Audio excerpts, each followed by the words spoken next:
Hi everybody, welcome to my channel, Thrifting Adventures. If you're new to my channel, my name is Stephanie. My channel is all about thrifting.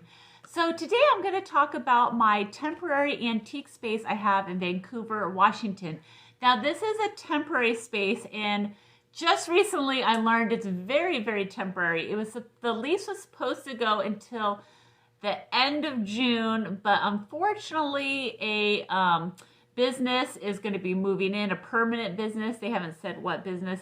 So all the vendors in this temporary antique mall have to move out very soon. So I just had a couple months there. Actually, by the end of this month, it'll be 3 months. So 3 months at the antique space. And I want to talk about what I sold and how much money I made, and maybe give you some tips on things that you can sell in your antique space.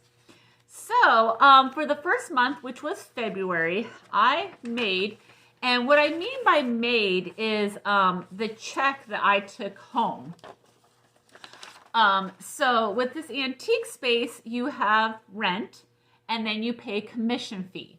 So this typically happens in the majority of antique spaces. Not all antique spaces, but majority of antique spaces charge a rent fee and a commission fee.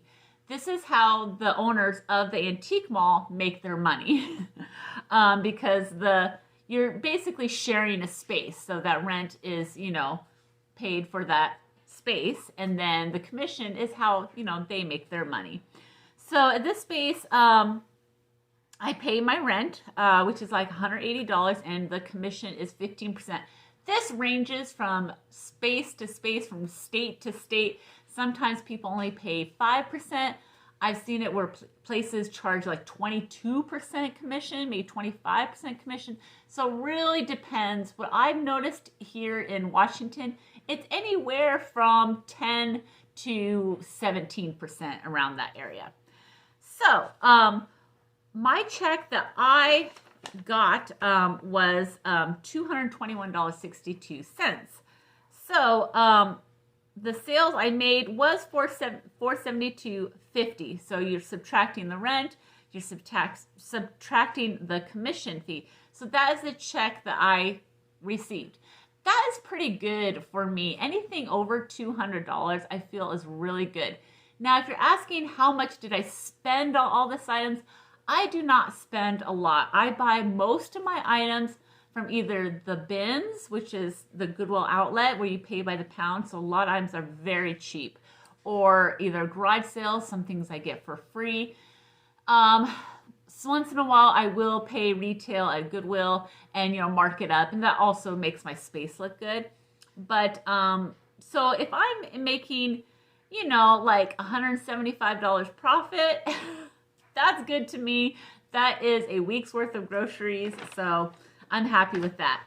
Now the highest, what I do is I sell a lot of, I don't want to say lower end, but low cost items. The highest priced item that I sold in the month of February was just $32. So that means most everything I sold was at either between $5 and $20. Again, I don't just have antiques and vintage items in my space. I also have some modern things, or what people don't really consider vintage, but they are vintage because they're over 20 years old. So things from like the early 2000s is actually considered vintage, but some people don't like to call it vintage. It's kind of a gray area. I do like spaces where I can sell clothes because I do tend to sell a lot of clothing pieces. The month of February, I sold 7 clothing pieces. Everything was $16 less, so not like high-end items, but things that made me money. I sell a lot of toys. Month of February, so 12 toy items.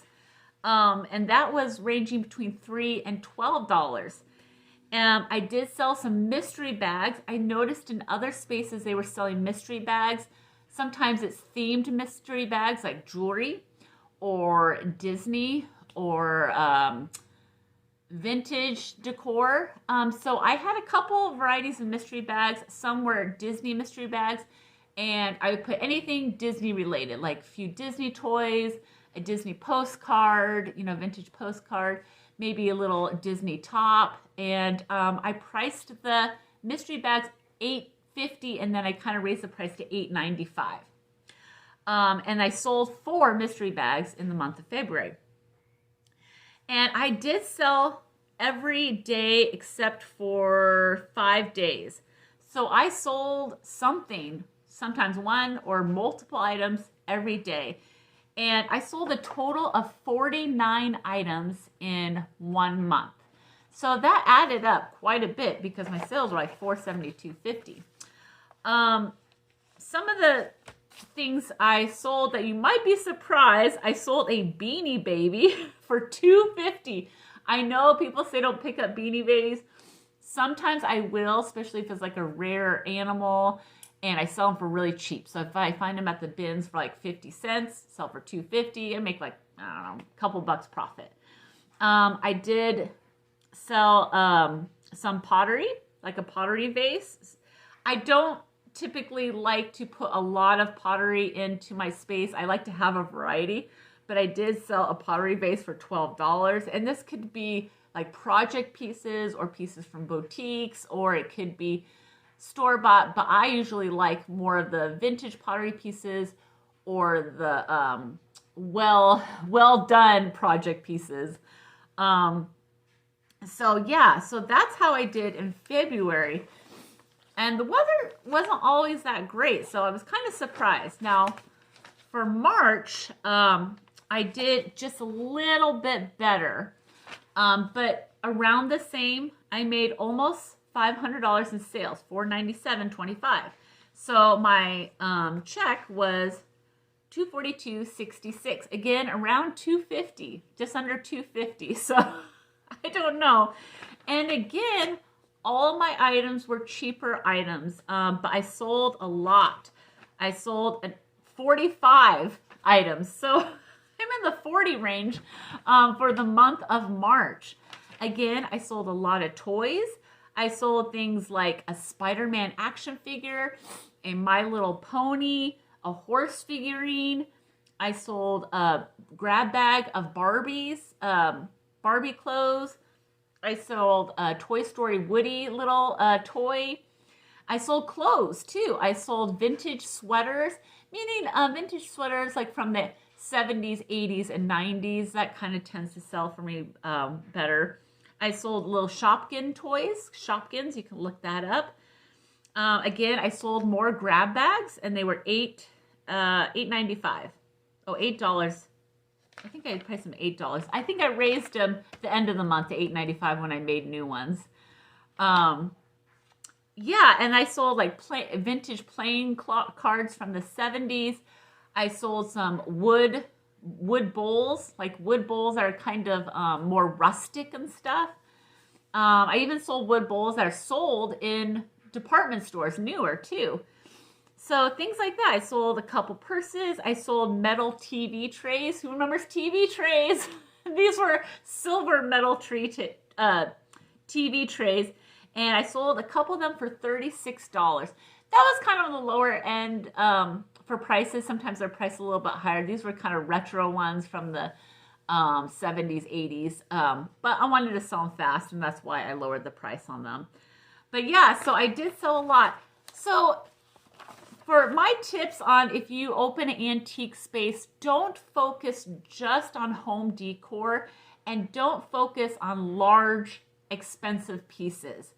Try to sell as many little pieces, little knickknacks, things that are easy to, travel with, because if you live in a touristy area and someone's just going to stay in the area for a few days and they have to take a plane out, they're not going to buy a giant, well, this isn't giant, but a giant glass bowl. They're going to buy something little, like, a little Peter Pan figurine, or they're going to buy some ephemera cards, or they're going to buy jewelry, or a cute little hanky. So keep that in mind when you are opening an antique space. And then look around at the other spaces. That's another thing you want to do in the antique mall.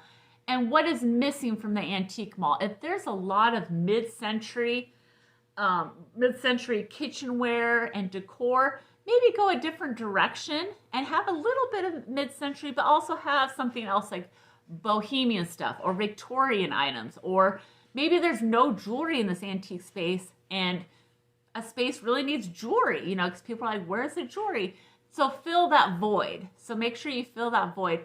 So when you're researching a new space, just look around and see what's missing, what you need to fill.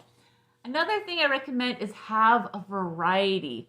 So I see spaces that focus just on one genre or one on one kind of item, like it's all mid-century kitchenware, or it's all Victorian and feminine items and jewelry and stuff.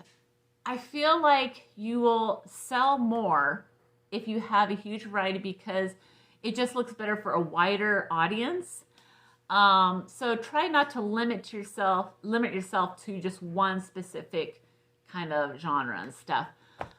But yeah, and make sure that, if you do have an antique space, that you keep rotating items. Even if you don't put new items into your space, make sure you move things around, because I've done that a few times throughout the month. I will just move something from here to here, here to here, and then it sells. Or bring things from the back, move it up front, and then it sells. And you don't put anything new out, it's just putting it up more on the showcase and it ends up selling. So anyways, hopefully this gives you an idea on how much you can make in antique space. It's really kind of a fun thing to do. I like making the extra money. It's super easy. Doesn't take a lot of work. This antique space doesn't have me volunteer hours. I know some places do. So I just tag things at home and I bring them in and I fluff up my space, and yeah, and I pick up a check once a month. So anyways, I hope you enjoyed this video. If you enjoy my videos, I'd love a thumbs up, and make sure to subscribe so you never miss a video. All right, thank you. Bye.